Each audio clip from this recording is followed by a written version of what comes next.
आज हम लोग कोऑर्डिनेशन कंपाउंड का आइसोमेरिज्म के बारे में पढ़ेंगे और उसके बाद होगा तो तुम्हें जो है कुछ कोऑर्डिनेशन कंपाउंड के बॉन्डिंग के बारे में भी इस लेक्चर में पढ़ाई होगी।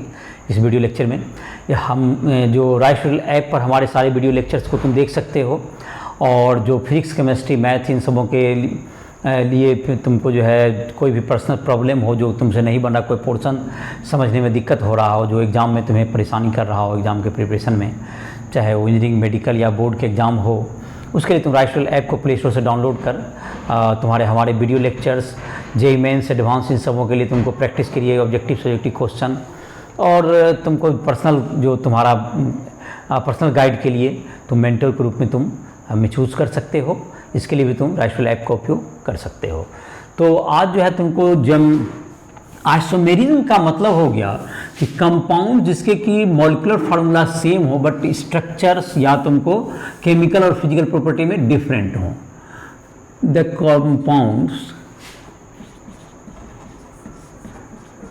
Compounds having same molecular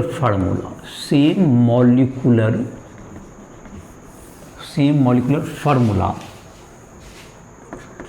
molecular formula but different physical and chemical properties,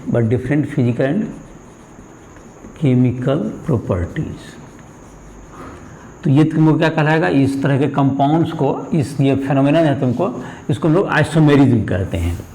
तो जिसमें कि तुमको क्या हो, मॉलिक्यूलर फार्मूला सेम हो लेकिन उसके जो है फिजिकल और केमिकल प्रॉपर्टी डिफरेंट हो। तो ये दो तरह के आइसोमेरिज्म होते हैं। एक हो गया स्टीरियो आइसोमेरिज्म और दूसरा हो गया ये तुमको होता है due to arrangement of ligand, due to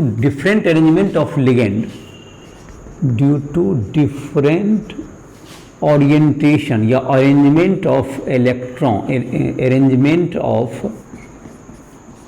ligand in three dimensional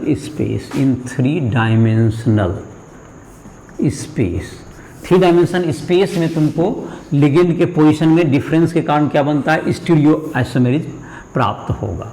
दूसरा है तुमको स्ट्रक्चरल आइसोमेरिज्म। इसका क्या हो गया मतलब, ड्यू टू तुमको same molecular formula but different structural formula, same molecular formula but different structure. इसका जब स्ट्रक्चर क्या हो, डिफरेंट हो, तो उसके लिए क्या होगा तुमको, ये तुमको स्टीरियो आइसोमेरिज्म हो गया और ये होगा तुमको स्ट्रक्चरल आइसोमेरिज्म। अब स्टीरियो आइसोमेरिज्म को हम लोग डील करते हैं। पहले स्टीरियो आइसोमेरिज्म, जहाँ तक कि इसका डिफिनेशन हुआ कि तुमको ये अरेंजमेंट तुमको डिफरेंट होगा लिगेंड का, तो इसमें दो तरह के होते हैं तुमको। इसमें तुमको ए नंबर में है तुमको, इसका जो है दो टाइप हो गया। ये लिगेंड के थ्री डायमेंशन स्पेस में डिफरेंस के कारण तुमको डिफरेंट ओरिएंटेशन कारण होता है, जैसे जियोमेट्रिकल आइसोमेरिज्म एक हो गया, जियोमेट्रिकल आइसोमेरिज्म। पहले इसको डील करेंगे और उसके बाद हम लोग पढ़ेंगे फिर ऑप्टिकल आइसोमेरिज्म। जियोमेट्रिकल आइसोमेरिज्म में हो गया तुमको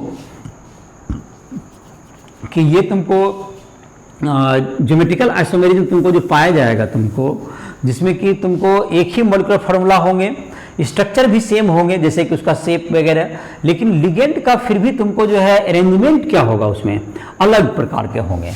लिगेंड के जो तुमको थ्री डायमेंशन में जो कि स्पेसिंग जो होंगे उसमें अलग अलग प्रकार के होंगे। तो ये तुमको दो तरह के लिगेंड, जैसे कि तुमको चार जो तुमको हैं, चार में तुमको जो चार लिगेंड होंगे, अगर मोनोडेंटेड चार लिगेंड होंगे तो उसके स्क्वायर प्लेनर में पाए जाते हैं। ये टेट्राहेड्रल में ये नहीं पाया जाएगा। अगर ये तुमको टेट्राहेड्रल में नहीं पाया जाएगा, बल्कि तुमको क्या होगा, ये पाया जाएगा तुमको स्क्वायर प्लेनर इन फोर लिगेंड में, फोर मोनोडेंटेड लिगेंड होगा तो स्क्वायर प्लेनर ज्योमेट्री में पाया जाता है, स्क्वायर प्लेनर ज्योमेट्री में, या तुमको और 6 लिगेंड के लिए ऑक्टाहेड्रल, 6 लिगेंड में तुमको ऑक्टाहेड्रल में पाया जाएगा। ये टेट्राहेड्रल में नहीं पाया जाता। जैसे तुम्हारा एक ये तुमको, तो पहले स्क्वायर प्लेनर को हम लोग देखते हैं।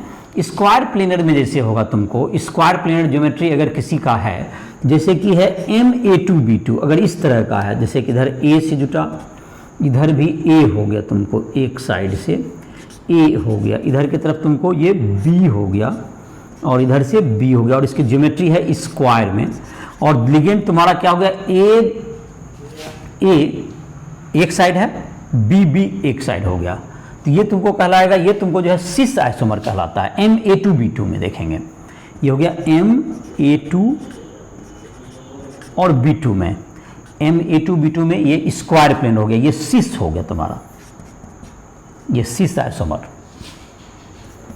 ये सिस आइसोमर। ये तुमको जब दोनों A एक साइड हो जाए और अगर डायगोनली अपोजिट हो जाएगा दोनों A, तो दोनों B भी डायगोनली अपोजिट हो जाएगा, तो वो ट्रांस आइसोमर हो जाएगा। ये तुमको डायगोनली में से A आ जाएगा, तो ये तुमको ट्रांस आइसोमर कहलाएगा। तो जैसे कि M है यहाँ पर, ये डायगोनली में A दे दीजिए, यहाँ डायगोनली में हो गया, यहाँ पर इधर B दे दीजिए, ये तुमको हो गया B, तो ये हो गया तुमको ट्रांस आइसोमर। MA2B2 में 2 हो गया तुमको सिस या ट्रांस। दूसरा हो सकता है MA2BC, A2BC, इसमें क्या हो सकता है, इसमें 3 तरह का बन सकता है। देखो जैसे M है, इसमें डायगोनल को ही आप डायगोनल के आधार पर सोचिए, आपका बन जाएगा, इधर A2 हो गया, इधर B हो गया और इधर C हो गया, MA2BC। AA अपोजिट हो गया, MAB अपोजिट कर सकते डायगोनली। A को इधर पकड़िए अपना, इधर अगर हमारा हो जाएगा AB हो जाएगा, तो इधर ऑटोमेटिक है तुमको क्या आ जाएगा, इधर A आ जाएगा और इधर C आ जाएगा तुमको, AC। अब तुमको AC हो गया और AB, तुमको AC अपोजिट हो गया, इधर AB हो गया, तो ये 2 टाइप के बनेंगे, इसमें 2 टाइप्स, इसमें भी 2 टाइप के बनेंगे। अब MABCD में देखते हैं इसको। MABCD में क्या बनेगा, ये देखिए, MABCD है, तो एक बार क्या हो सकता है, MABCD में देखिए कितना बनता है। MABCD मेटल है और ABCD 4 है, तो देखिए इसमें कितना बनेगा, AB एक डायगोनली अपोजिट हो जाएगा। जब AB अपोजिट हो गया तो दूसरा ऑटोमेटिक आपका फिक्स हो जाता है। दूसरा मतलब कि AB है इधर, तो CD होगा। दूसरा काउंटिंग करना है तो इधर A लीजिए और उधर C लीजिए, तो आपका डायगोनली ऑटोमेटिक AC हो गया। फिर क्या हो जाएगा तुम्हारा AD, इसी से काउंट आपका हो जाएगा। और बाकी 2 आपके पास ऑप्शन नहीं, ये 3 हो गया। ABCD में, MABCD में कितना हुआ, इसका जब MABCD में 3 हो गया, 3 आइसोमर, 3 ज्योमेट्रिकल आइसोमर। तो ये तुमको MA2B2 में सिस ट्रांस, MA2BC में भी 2 टाइप के होंगे। MABCD में स्क्वायर प्लेनर ज्योमेट्री में ये होंगे, 4 लिगेंड में स्क्वायर प्लेनर ज्योमेट्री में होंगे। और जहां तक कि रहा कि टेट्राहेड्रल ज्योमेट्री में क्या होते हैं, 9.3 जो तुम्हारा 9.4 जो एग्जाम्पल है तुम्हारा, उसमें यही पूछा गया है कि तुमको 9.4 जो एनसीईआरटी के एग्जाम्पल है, उसमें यह पूछा गया है कि जो तुमको टेट्राहेड्रल ज्योमेट्री में तुमको जो 4 लिगेंड के लिए टेट्राहेड्रल ज्योमेट्री होता है और एक स्क्वायर प्लेनर ज्योमेट्री होता है। टेट्राहेड्रल ज्योमेट्री में ज्योमेट्रिकल आइसोमेरिज्म क्यों नहीं पाया जाता है?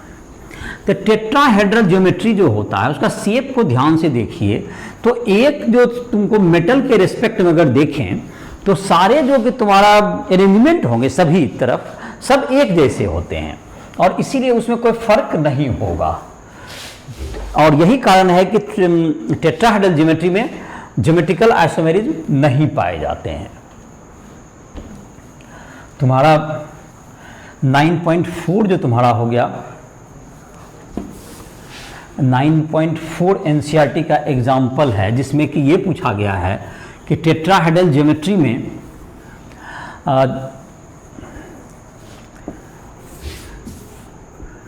एनसीईआरटी एग्जाम्पल 9.4, ये तुमको होगा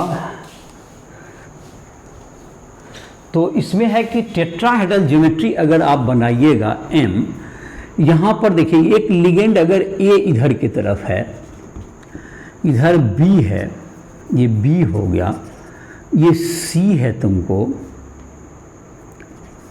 और ये D है तुमको।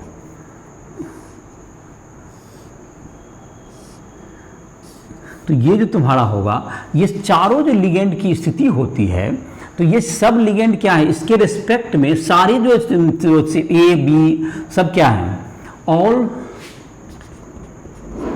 फोर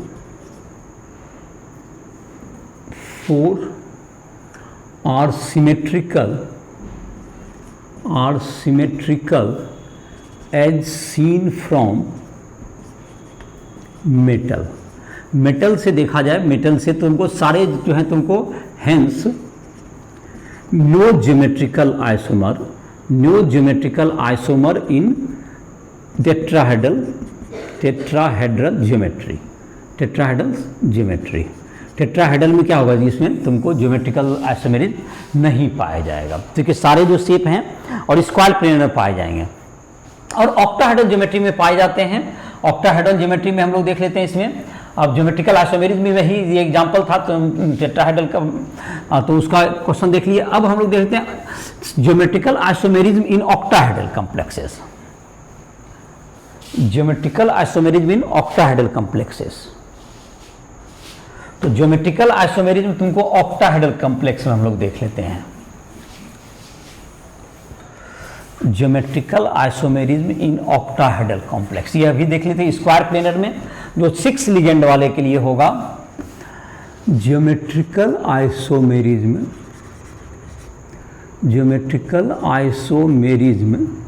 इन ऑक्टाहेड्रल कॉम्प्लेक्स, जो कि 6 लिगेंड के लिए होगा।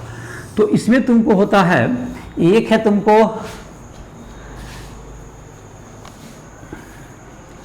MA3B3 में पाया जाएगा इस तरह का। MA3B3 में तुमको ये तुमको होता है, M यहाँ पर हो गया तुमको 4 तुमको हो गए, और एक यहाँ पर दे दीजिए A, और यहाँ पर B दे दीजिए, और A3B3 है, तो AB तुमको जो है A यहाँ दीजिए, और यहाँ भी B दीजिए, A और यहाँ पर हो गया B। तो ये तुम लोग कहलाता है, ये जो तुम्हारा हो गया, जैसे कि ये स्क्वायर, ये प्लेन में हो गया, एक प्लेन के ऊपर एक प्लेन के नीचे, ये क्या होगा तुमको फेसियल, ये फेसियल आइसोमर हो गया, फेसियल आइसोमर। ये मेरिडियनल अब होगा। अब मेरिडियनल में क्या होगा, MAA इस ढंग से कर दें, AA हो गया तुम्हारा, और बच गया तुमको AA अपोजिट हो गया, 3B हो जाएगा और एक A और 3B हो गया तुमको। ये मेरिडियनल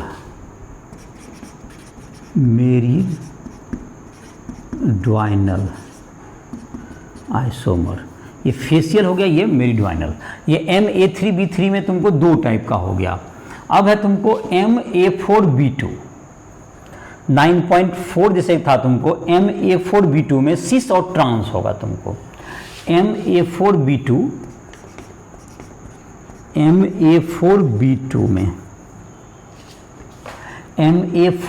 इसमें जैसे कि तुमको होगा M यहाँ पर रहेगा, और तुमको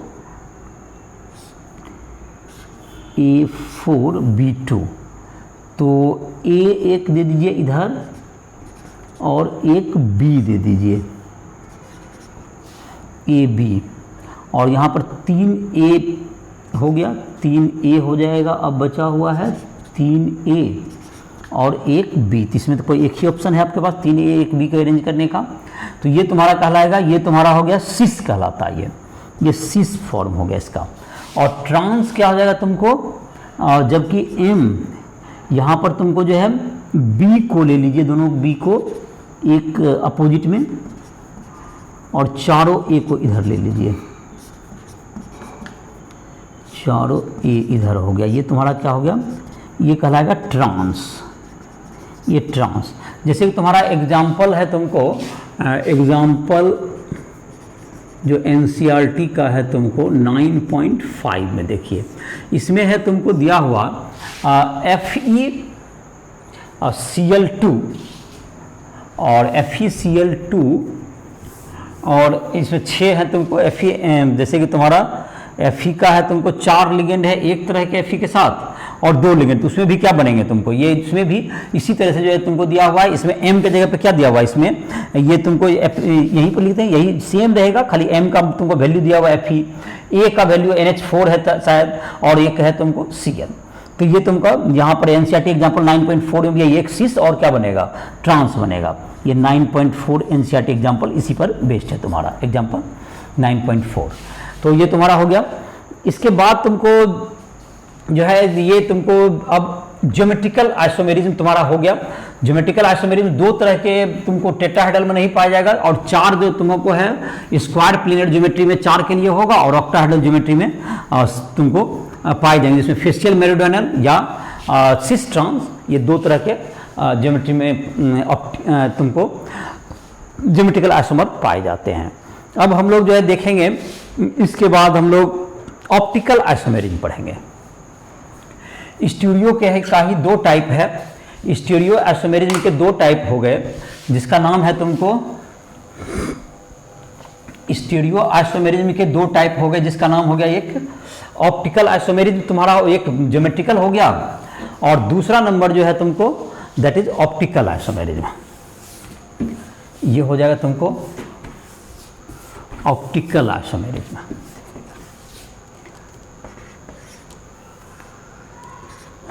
ऑप्टिकल आइसोमेरिज्म, तो ऑप्टिकल आइसोमेरिज्म में क्या होता है तुमको, the coordination compound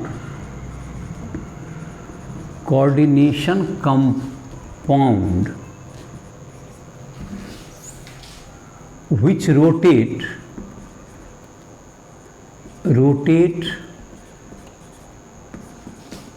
plane polarized light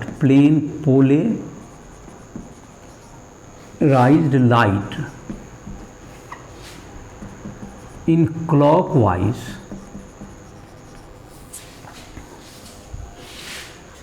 और anti clockwise direction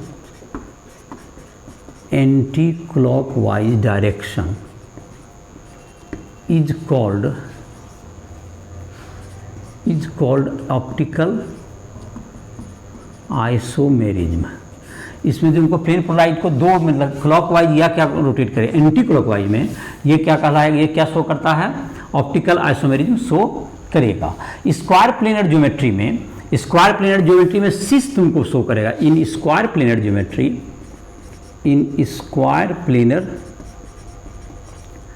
geometry cis isomer show optical isomerism. इसका 2 टाइप होता है, डेक्स्ट्रो हो गया जो क्लॉकवाइज घुमाए, ये क्लॉकवाइज रोटेशन, लिवो ये हो गया एंटी क्लॉकवाइज रोटेशन, ये लिवो में एंटी क्लॉकवाइज हो जाएगा। ये डेक्स्ट्रो में हो गया तुमको क्लॉकवाइज और लिवो में एंटी क्लॉकवाइज रोटेशन होगा। तो ये तुम्हारा हो गया डेक्स्ट्रो और लिवो, 2 तरह के आइसोमर ये बनेंगे। डेक्स्ट्रो मतलब हो गया तुमको जिसमें कि क्लॉकवाइज रोटेशन होगा, और ये तुमको एंटी क्लॉकवाइज के लिए 2 तरह के आइसोमर होते हैं इसमें। और सिस आइसोमर जो होते हैं तुमको ये क्या करेंगे, और ऑक्टाहेड्रल कॉम्प्लेक्स में जैसे हो गया तुमको, जैसे तुम्हारा था एक है तुमको जैसे कि Cl2 OX होल 2, इसमें माइनस कर दें, इसमें तुमको Cr, तो इसमें क्या हो जाएगा तुमको, ये जो तुम्हारा है इसमें जो सिस आइसोमर होगा जो कि तुमको एक तरफ से, जबकि Cr हो गया इधर Cl और इधर की तरफ OX, इधर OX हो गया। तो ये तुमको इसमें जो सिस आइसोमर है, सिस आइसोमर ये है, ये ऑप्टिकल एक्टिव होगा, और ट्रांस जो बनेगा ऑप्टिकल इनएक्टिव होगा। ये ट्रांस जो होगा तुमको, ये तुम्हारा ये ट्रांस होगा, ये ऑप्टिकल इनएक्टिव, ऑप्टिकल इनएक्टिव, ये ट्रांस आइसोमर। तो सिस आइसोमर ऑप्टिकली एक्टिव होगा, ये ऑप्टिकली इनएक्टिव होगा। ये तुमको एनसीईआरटी का एग्जाम्पल है तुमको 9.5, एग्जाम्पल 9.6, ये एग्जाम्पल 9.6 में पूछा गया। तो कौन सा होगा इसमें? ट्रांस वाला होगा। सिस वाला ऑप्टिकल एक्टिव होता है। दूसरा तरह का जैसे तो हमको है, इसमें भी पाया जाता है ये ऑप्टिकल आइसोमेरिज्म, जैसे सी ऑक्टाहेड्रल, ये स्क्वायर प्लेनर में हो गया। ऑक्टाहेड्रल ज्योमेट्री में देखो इस तरह का हो, ऑक्टाहेड्रल ये स्क्वायर प्लेनर में था, ये CO C2O4 होल 3 और तुमको ये 3-, ये भी ऑप्टिकल आइसोमेरिज्म शो करेगा। ये भी ऑप्टिकल आइसोमेरिज्म ये शो करता है इस तरह के भी। तो ये तुम्हारा हो गया ऑप्टिकल आइसोमेरिज्म, जो क्लॉकवाइज में घुमाए दैट इज वो डेक्स्ट्रो आइसोमर कहलाता है, जो एंटी क्लॉकवाइज घुमाएगा उसे हम लोग लीवो आइसोमर कहते हैं। और प्लेन पोलराइज्ड लाइट को ये क्या करता है, क्लॉकवाइज या एंटी क्लॉकवाइज रोटेट करेगा। और ये दो तरह स्क्वायर प्लेनर ज्योमेट्री में जो सिस वाले हैं वो तुमको ऑप्टिकल एक्टिव होते हैं, और ट्रांस वाले ऑप्टिकल इनएक्टिव होते हैं, ये रोटेशन नहीं कर पाएंगे पोलराइज्ड लाइट को।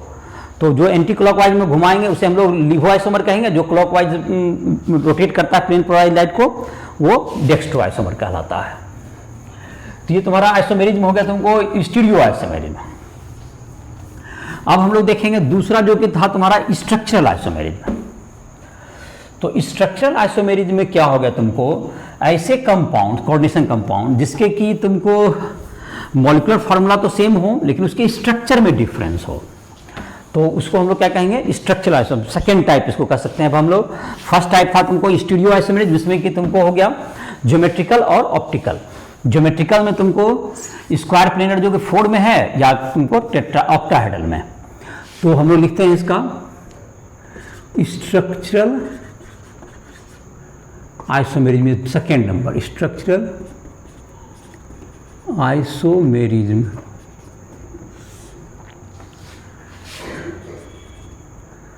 The compound having same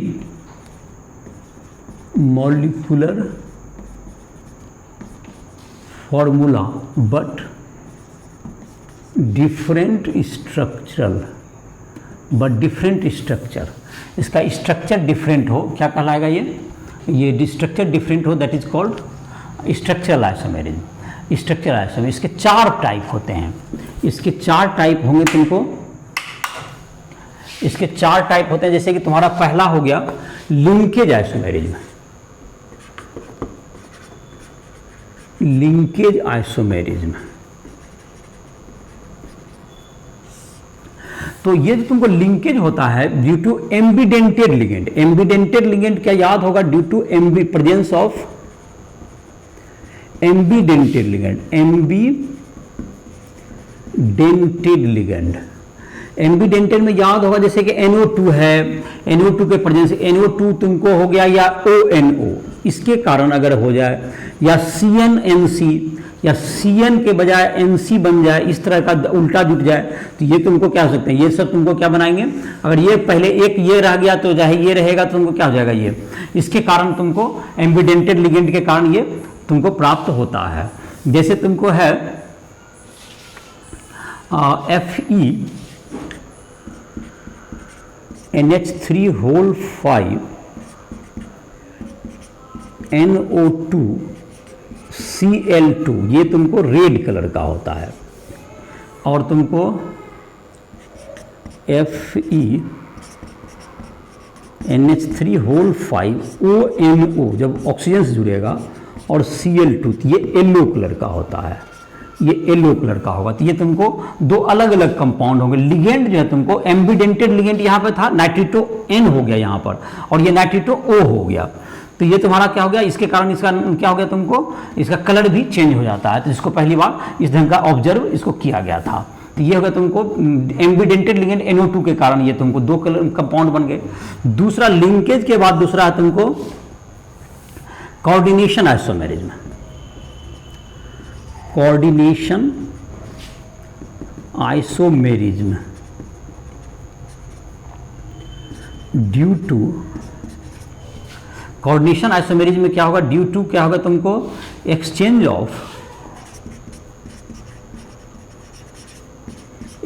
of ligand, ligand के एक्सचेंज के कारण क्या होगा, ये इसको प्राप्त होता है। जैसे एग्जाम्पल के रूप में हम लोग देखें, जैसे कि यहां पर है तुमको CONH3 और यहां पर है CrCN6 एंड, अब जैसे देखो ये Cr इधर चला गया तो लिगेंड एक्सचेंज होगा CrNH3 और यहाँ पर चल गया COCN6, तो ये तुमको एक्सचेंज हो गया तुमको, तो ये दोनों कैसा आइसोमेरिज्म हो गया, ये कोऑर्डिनेशन आइसोमेरिज्म का एग्जांपल हो गया, एग्जांपल ऑफ कोऑर्डिनेशन आइसोमेरिज्म।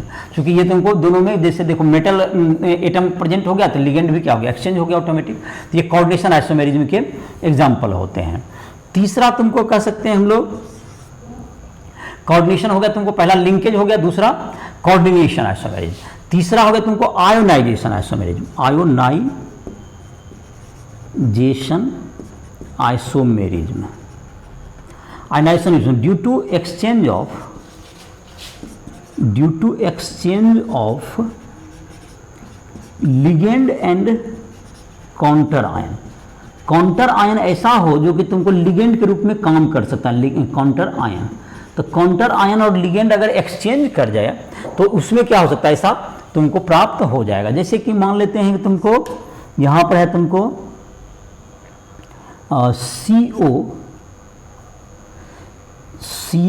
तुमको है, जैसे कि हो गया तुमको NH3 SO4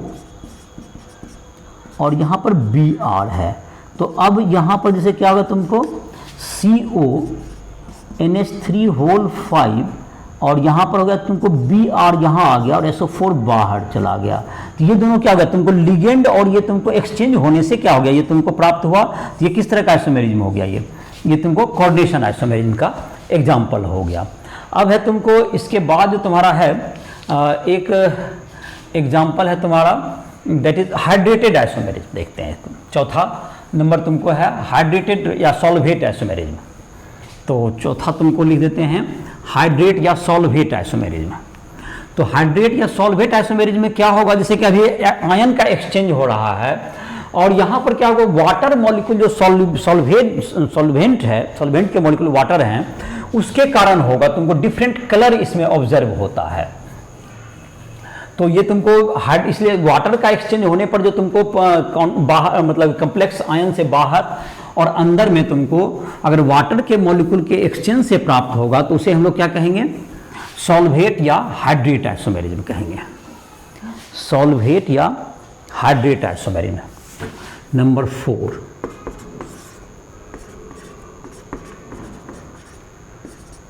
सॉल्वेट या hydrate isomerism due to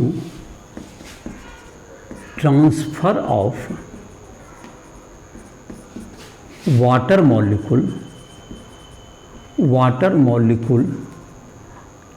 outside the coordination sphere. Coordination sphere के अंदर और बाहर में इसके एक्सचेंज से क्या होगा तुमको, वाटर मॉलिक्यूल के एक्सचेंज से प्राप्त होगा। Cr ये तुमको H2O6 और यहाँ Cl3 है, ये तुमको हो गया, ये वायलेट कलर होता है इसका, ये वायलेट कलर का है तुमको, और तुमको ये दूसरा जो तुमको है Cr H2O5 यहाँ पर Cl और यहाँ पे Cl2.H2O, ये ग्रे ग्रीन कलर का होता है, ग्रे ग्रीन कलर का ये होगा। तो ये H2O का ये कैसा ये तुमको हाइड्रेट या सॉल्वेट आइसोमेरिज्म के एग्जांपल हो गए। 4 हो गए लिंकेज आइसोमेरिज्म जो कि एबंडेंटेड लिगेंड के कारण हो गया, जैसा कि NO2 और ONO, नाइट्रिटो O नाइट्रिटो N, इसके कारण हो गया तुमको, या CN NC के कारण इस तरह का हो गया। या तुमको लिगेंड के एक्सचेंज कारण कोऑर्डिनेशन में तुमको जैसे कि यहाँ पे Cr था, यहाँ CO था, तो कोऑर्डिनेशन आइसोमेरिज्म हो गया। और आयनाइजेशन स्फीयर के अंदर बाहर अगर लिगेंड यहाँ पे जैसे Br था, यहाँ पे सल्फेट था, इसको बाहर कर दिया, इसको अंदर कर दिया, उसके कारण क्या बन गया। और ये तुमको हो गया जैसे वाटर मॉलिक्यूल को आयनाइजेशन स्फीयर से बाहर अंदर करने के कारण जो डिफरेंट कलर प्राप्त हुए, दैट इज ये 4 तरह के स्ट्रक्चर आइसोमेरिज्म हो गए।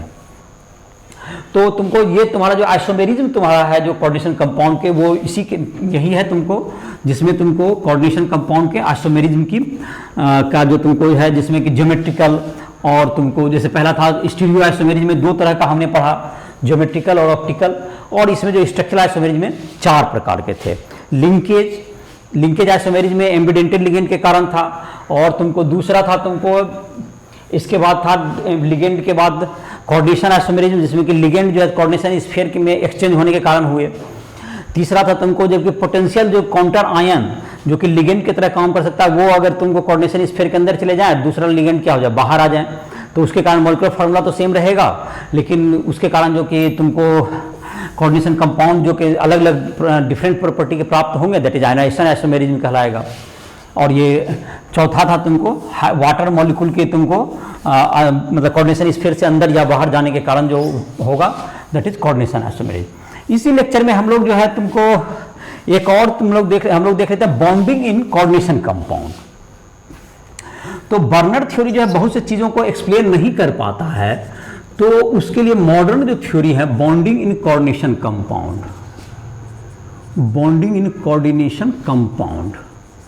तो बॉन्डिंग में तुमको जो है जो थ्योरीज हैं वर्नर थ्योरी, तो तुमको तो इसमें कुछ थ्योरीज हैं जो कि valence bond theory VBT, valence bond theory, जिसकी हम लोग चर्चा अभी करेंगे। और ऐसे कुछ नाम मैं थ्योरी का लिख देता हूं जो कि तुमको मेन थ्योरीज हैं। क्रिस्टल फील्ड थ्योरी, इसकी भी चर्चा हम लोग करेंगे इसके बाद के क्लास में शायद। क्रिस्टल फील्ड थ्योरी देखते हैं अभी कहाँ पर तक हो, क्रिस्टल फील्ड थ्योरी। तीसरा है तुमको लिगेंड फील्ड थ्योरी, ये हम लोग के कोर्स के बाहर है, लिगेंड फील्ड थ्योरी। और चौथा मॉलिक्यूलर ऑर्बिटल थ्योरी है, मॉलिक्यूलर ऑर्बिटल थ्योरी। तो ये जो 2 थ्योरीज हैं हम लोग के कोर्स से बाहर होंगे, और हम लोग ये 2 थ्योरी का बारी बारी से चर्चा करेंगे। तो पहला है तुमको valence bond theory VBT, valence bond theory. तो ये तुमको थ्योरी कहता है, और दूसरा है CFT कहते हैं इसको, वैलेंस बॉन्ड थ्योरी को। इसमें ये कहा गया है तुमको कि जो the lone pair of ligand, lone pair of ligand is present in hybrid orbital of metal atom formed by hybridization of n-1d ns np और nd ऑर्बिटल के कारण ये तुमको बनेंगे। तो मतलब n-1d अगर लेंगे तो उस d को पहले लिखते हैं हम लोग, जैसे कि तुमको dsp2 है, अगर ऐसा हाइब्रिडाइजेशन लिखा गया तो इसमें तुमको जो है n-1d लिया गया पहले का, और ये तुमको n का s है और n का p है तुमको। जैसे इसी तरह से d2sp3 है कोई अगर हाइब्रिडेशन 6 लिगेंड के लिए, तो ये n-1d है, ns है और np है तुमको। लेकिन sp3d2 अगर लिख रहा है तो n का s भी है, n का ही p है, उसी का ये आउटर कॉम्प्लेक्स कहता है, n का d आउटर कॉम्प्लेक्स ये कहलाएगा। और ये सब कहता है इनर कॉम्प्लेक्स, ये सबको कहेंगे लोग अंदर का d ऑर्बिटल यूज किया, ये क्या कहलाएगा इनर कॉम्प्लेक्स, और ये इसको आउटर का अगर यूज करेंगे तो ये आउटर कॉम्प्लेक्स कहलाएगा, आउटर d यूज करेंगे। तो ये तुमको जैसे 3 का d यूज किए, 4 का s 4 का p, तो ये तुमको इसमें तुमको जो है इनर कॉम्प्लेक्स होगा, और 4 का s 4 का p 4 का d यूज करेंगे, दैट इज आउटर कॉम्प्लेक्स कहलाएगा। अब जैसे कि तुम्हारा यहाँ पर है जैसे कुछ कंपाउंड्स के नाम के द्वारा, तो ये बॉन्डिंग कैसे बनता है, इसका कहना है कि लोन पेयर जो होते हैं जो लिगेंड के, वो मेटल के हाइब्रिड ऑर्बिटल में रहते हैं, और उसी के आधार पर इसकी ज्योमेट्री भी डिसाइड की जा सकती है। तो अगर लिगेंड का नंबर तुमको 4 है तो जाहिर है कि उसके 2 ज्योमेट्री हो सकते हैं, स्क्वायर प्लेनर या तुमको उसके स्क्वायर प्लेनर ज्योमेट्री हो सकती है VBT के अनुसार, या तुमको टेट्राहेड्रल ज्योमेट्री हो सकती है, और उसके आधार पर हाइब्रिडाइजेशन भी होगा। तो हम लोग इसको VBT के आधार पर कह सकते हैं। इसका जो है तुमको कुछ नंबर ऑफ लिगेंड्स देख लेते हैं, उसका पॉसिबल हाइब्रिडाइजेशन और उसका शेप भी कह सकते हैं। Number of ligand, number of ligand यहां पर लिखते हैं हाइब्रिडाइजेशन। हाइब्रिडाइजेशन, हाइब्रिडाइजेशन क्या होगा, इसकी शेप क्या होगी, शेप एंगल इसी बता देंगे। अगर 4 लिगेंड है तो 4 लिगेंड है तो इसमें 2 ज्योमेट्री पॉसिबल है, 2 हाइब्रिडेशन। एक तो हो गया DsP2 इनर कम्प्लेक्स में, जिसका कि ज्योमेट्री होता है स्क्वायर प्लेनर। स्क्वायर प्लेनर एक स्क्वायर बन जाएगा तो इसका 90 डिग्री जाहिर के बॉन्ड एंगल होगा। अगर तुमको 4 में दूसरा ज्योमेट्री पॉसिबल है, दैट इज sp3 हाइब्रिडाइजेशन का। sp3 हाइब्रिडाइजेशन का क्या हो गया, ये शेप होता है तुमको टेट्राहेड्रल, टेट्राहेड्रल, और इसका बॉन्ड एंगल 109.5 डिग्री। 5 में तुमको है, 5 में हो गया तुमको 5 को का कम्प्लेक्स कम ही हम लोग को आता है, लेकिन इसका अगर होगा तो ये sp3d आएगा और ट्राइगोनल बाइपिरामिडल, ट्राइगोनल बाइपिरामिडल ये आ जाएगा तुमको। 6 में तुमको 2 तरह के ज्योमेट्री आ सकते हैं। 6 में तुमको D2 इनर कम्प्लेक्स में D2sp3 और आउटर में ये तुमको ऑक्टाहेड्रल दोनों में होगा शेप, और या तुमको 6 में हो सकते हैं sp3d2, 2 तरह का होगा। दोनों के शेप क्या होंगे, ऑक्टाहेड्रल ही होते हैं। ऑक्टाहेड्रल बॉन्ड एंगल 90 डिग्री ही होगा दोनों में, और ये एक इनर कम्प्लेक्स और एक आउटर कम्प्लेक्स। ये तुमको तो हम लोग का जनरली जो क्वेश्चन होगा 4 या 6 ज्योमेट्री के हम लोग पूछे जाते हैं, या तो 6 वाले में तो ये तो क्लियर है कि ज्योमेट्री तो आपका ऑक्टाहेड्रल ही होगा, लेकिन हाइब्रिडेशन D2sp3 या sp3 ये डिसाइड करना होगा। और इसमें DsP2 या sp3 ये इनर कम्प्लेक्स और आउटर कम्प्लेक्स। तो वैलेंस बॉन्ड थ्योरी के आधार पर हम लोग इसके शेप को पता कर सकते हैं, इसके ज्योमेट्री को। अगर उसका जो है मैग्नेटिक प्रॉपर्टी पहले से पता हो तो उसमें पेयर्ड इलेक्ट्रॉन किस तरह से पेयरिंग होंगे ऑर्बिटल में, उसके आधार पर यह पता चल जाए कि ऑर्बिटल वैकेंट कौन से हैं। अकॉर्डिंगली हम लोग उसके ज्योमेट्री को डिसाइड कर पाएंगे। जैसे कि कुछ एग्जाम्पल के द्वारा इसको हम लोग डील करते हैं। जैसे कि तुम्हारा पहला एक एग्जाम्पल हम लोग ले सकते हैं कि CONH3 होल 6 3+ एक कंपाउंड है, इसकी ज्योमेट्री क्या होगी। CONH3 होल 6 3+, ये मैग्नेटिक बिहेवियर में इसको देखा गया डायमैग्नेटिक। CONH3 होल 6 3+, ये मैग्नेटिक बिहेवियर में ये डायमैग्नेटिक है। तो डायमैग्नेटिक होने का मतलब know all paired electron, all paired electron, ये आपको पता चलेगा। देखिए कि कौन से ऑर्बिटल आपके लिए वैकेंट हैं, ऑल पेयर्ड इलेक्ट्रॉन होंगे। तो CONH3 होल 6 3+, इसका पहले तो ऑक्सीडेशन नंबर निकालना होगा CO का, तो X plus that's equal to +3, X equal to +3। तो कोबाल्ट का कितना होता है 27 होता है।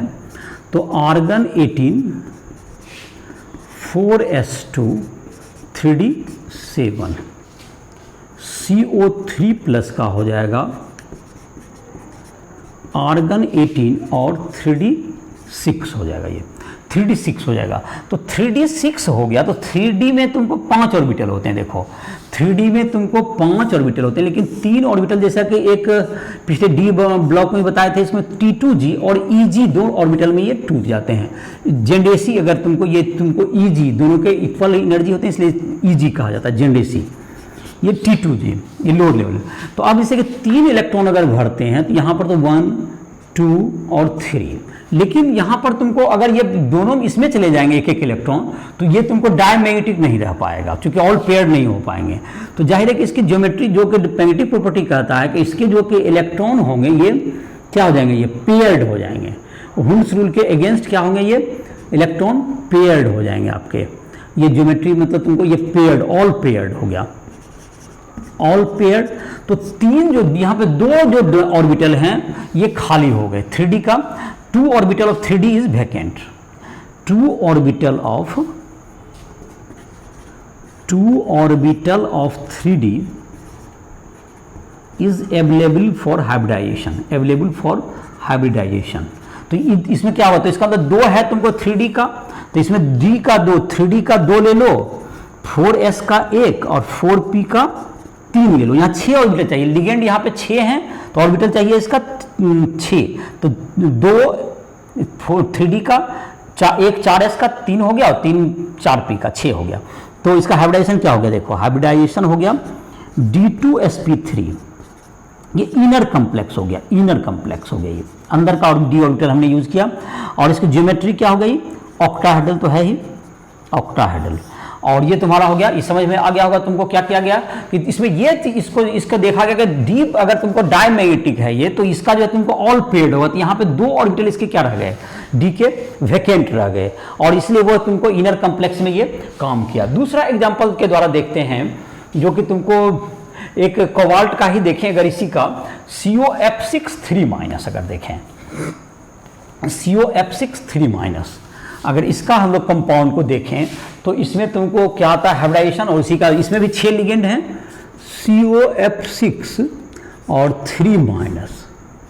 ये देखा गया है तुमको, ये पैरामैग्नेटिक है, ये पैरामैग्नेटिक है। पैरामैग्नेटिक है तो इसमें पेयर्ड इलेक्ट्रॉन हैं, अनपेयर्ड इलेक्ट्रॉन इसमें हैं, इसमें अनपेयर्ड इलेक्ट्रॉन मिलेंगे, पैरामैग्नेटिक अनपेयर्ड इलेक्ट्रॉन चाहिए, अनपेयर्ड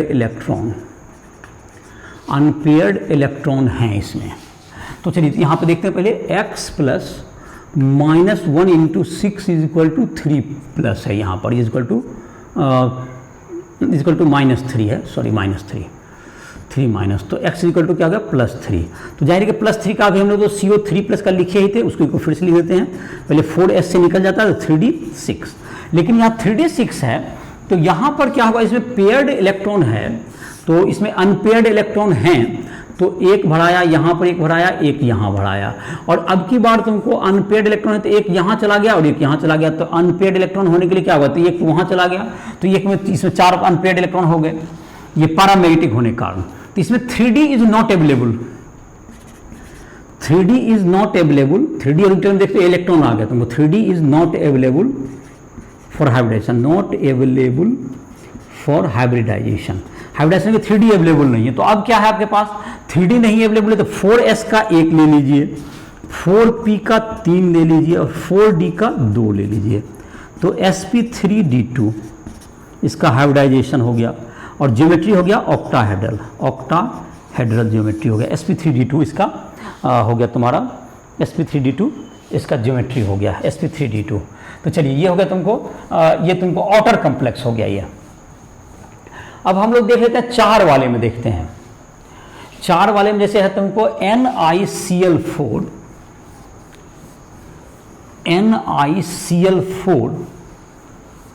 2-,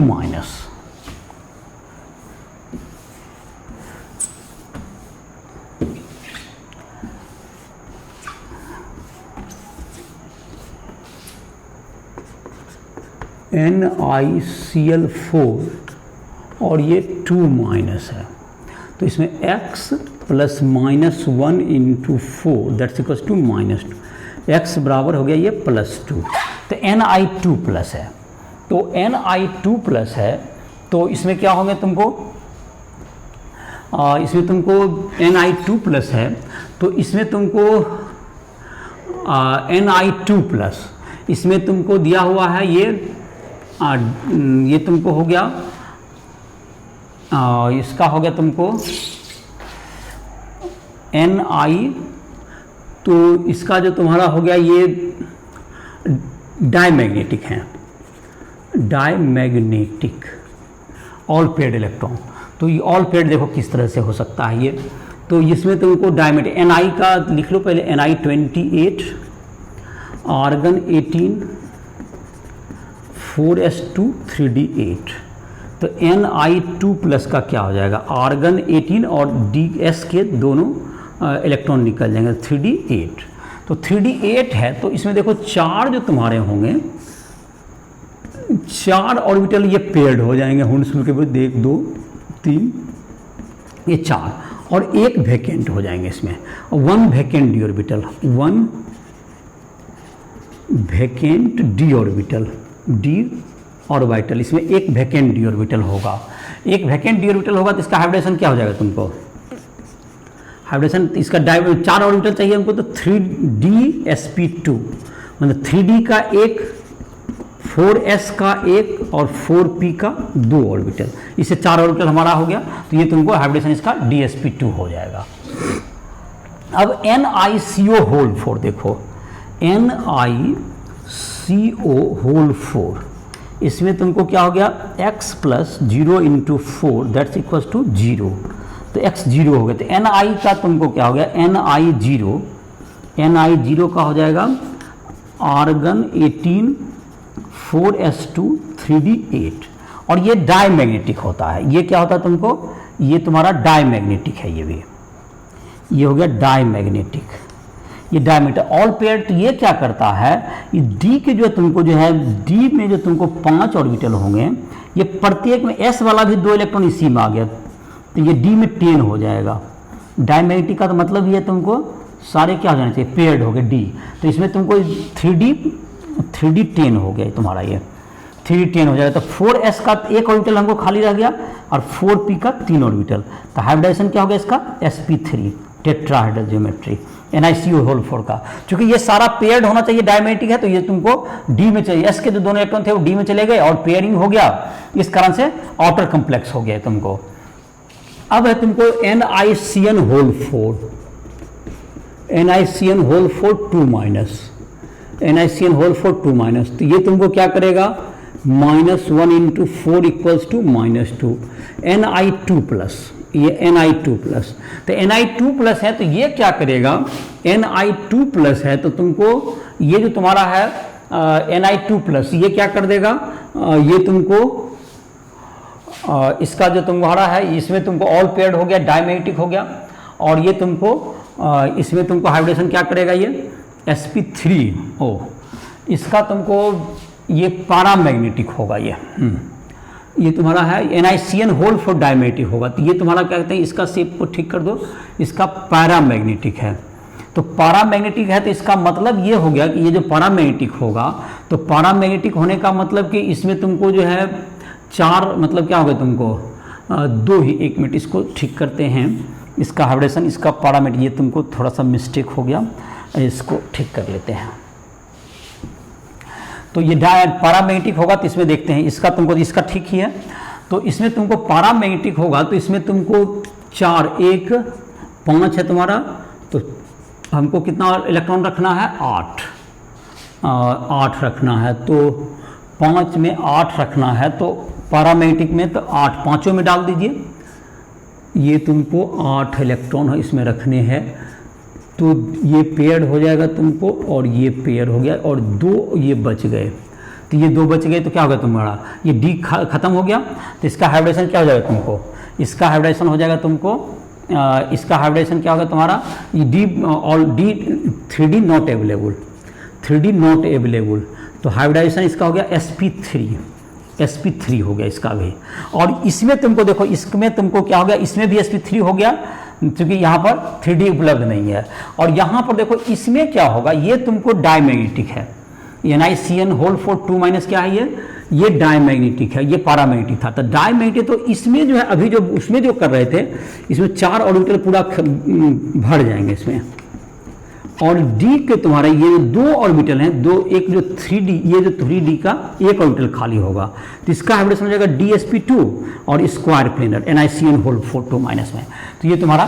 तो इसमें ये दिक्कत है, जहाँ तक कि क्रिस्टल में ये वैलेंस बॉन्ड थ्योरी में दिक्कत ये हो है, जैसे कि अभी तुमने देखा कि इसमें अगर हमको मैग्नेटिक प्रॉपर्टी या मैग्नेटिक बिहेवियर पता नहीं हो तो ये तुमको निकालना कठिन हो जाता है। तो ये तुमको इसकी सीमाएं, इसकी लिमिटेशंस भी है, जो कि अभी देखा तुमने, जो कि अभी गलती भी हुई कि अगर हमको मैग्नेटिक प्रॉपर्टी में गलती कर देंगे तो ज्योमेट्री में भी क्या हो जाएगा, हमसे मिस्टेक हो जाएगा। तो मैग्नेटिक प्रॉपर्टी का पहले से प्रैक्टिकल के द्वारा निर्धारण अगर कर देंगे पहले डिटर्मिनेशन, तभी हम क्या कर पाएंगे, वैलेंस बॉन्ड थ्योरी से इसके ज्योमेट्री निकाल पाएंगे, जो कि इसके इस थ्योरी की कमियां हैं। तो इसका जैसे एक एग्जाम्पल है तुमको एनसीईआरटी का, एनसीईआरटी एग्जाम्पल 9.7 है, इसमें दिया हुआ है कि MnBr4 2 माइनस, इसका मैग्नेटिक मोमेंट जो दिया हुआ है 5.9 बोर मैग्नेटोन है, 5.9 बोर मैग्नेटोन। तो इसमें mn का जहाँ तक कि -1 × 4 = -2, तो x +2, तो mn2+ हो गया। तो इसमें जो तुम्हारा जहाँ तक रहा म्यू बराबर √अंडर क्या होता है n × n+2 बोर मैग्नेटोन, तो 35 √n × n+2। तो 35 का मतलब 5.9 का मतलब हो गया 5.9 का स्क्वायर मतलब 35 होता है। n इसमें क्या हो जाएगा 5 × 7 35 हो सकता है, तो n5 हो गया 5 अनपेयर्ड इलेक्ट्रॉन।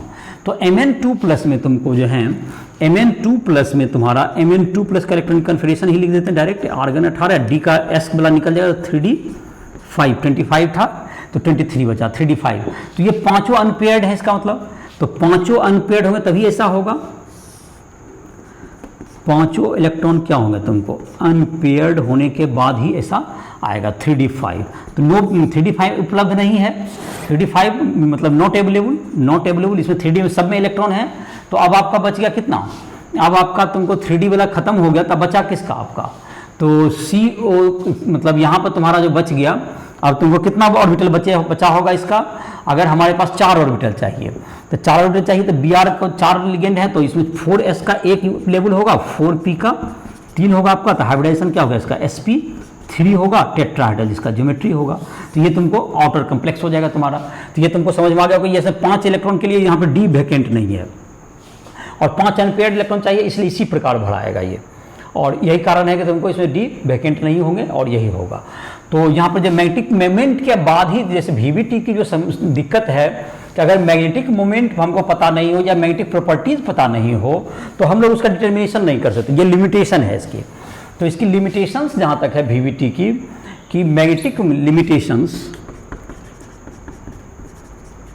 और वैलेंस बॉन्ड थ्योरी VVT, ये पहला है कि मैग्नेटिक प्रॉपर्टी को ये सही से, मैग्नेटिक प्रॉपर्टी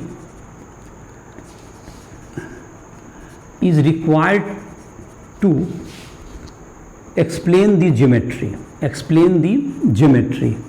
ज्योमेट्री के लिए ये तुमको पहले से पता होना चाहिए, पहले से ये तुमको प्रिडिक्ट होना चाहिए ज्योमेट्री, तभी ये पता होगा। तो ये इसकी लिमिटेशंस हैं। दूसरा, it doesn't deal the thermodynamics of the reaction, it doesn't deal thermodynamics of the reaction, thermodynamics के बारे में ये बात नहीं करता है। तीसरा, it doesn't differentiate weak and strong ligand, weak और स्ट्रॉन्ग लिगेंड के बीच में ये फर्क नहीं करता है। ये स्क्वायर प्लेनर और टेट्राहेड्रल ज्योमेट्री में ये डिफरेंस नहीं कर पाता। ये सब इसकी कुछ काफ़ी लिमिटेशंस रही, जिसके लिए हम लोग क्या लाते हैं, जबकि तुम्हारा अगला जो थ्योरी है क्रिस्टल फील्ड थ्योरी, उसमें हम लोग देखेंगे ये तुमको कलर वगैरह को भी सही से एक्सप्लेन नहीं कर पाता है, लेकिन क्रिस्टल फील्ड थ्योरी जो है तुमको मैग्नेटिक प्रॉपर्टी और उसके कलर्स और उसके जो तुम ज्योमेट्री, इन सबों को ज़्यादा बेहतर वे में क्रिस्टल वैलेंस बॉन्ड थ्योरी से डील कर पाएगा, जिस थ्योरी को हम लोग अपने नेक्स्ट लेक्चर में लेंगे। तुम लोग को कोई भी, अगर तुमको कहीं भी किसी भी पोर्शन को समझने में दिक्कत हो रहा है फिजिक्स, केमिस्ट्री या मैथ में, उसके राइटफुल ऐप के माध्यम से हमसे कभी भी संपर्क कर सकते हो, और जिसमें भी तुमको हिंट चाहिए तो हमसे संपर्क कर सकते हो। हम लोग नेक्स्ट लेक्चर में इसका जो क्रिस्टल फील्ड थ्योरी है उसके आधार पर ज्योमेट्री को समझेंगे, तो वहाँ मैग्नेटिक प्रॉपर्टी वगैरह को खुद हम डिटरमाइन कर पाएंगे। तो इसी साथ इस लेक्चर को समाप्त कर रहे हैं।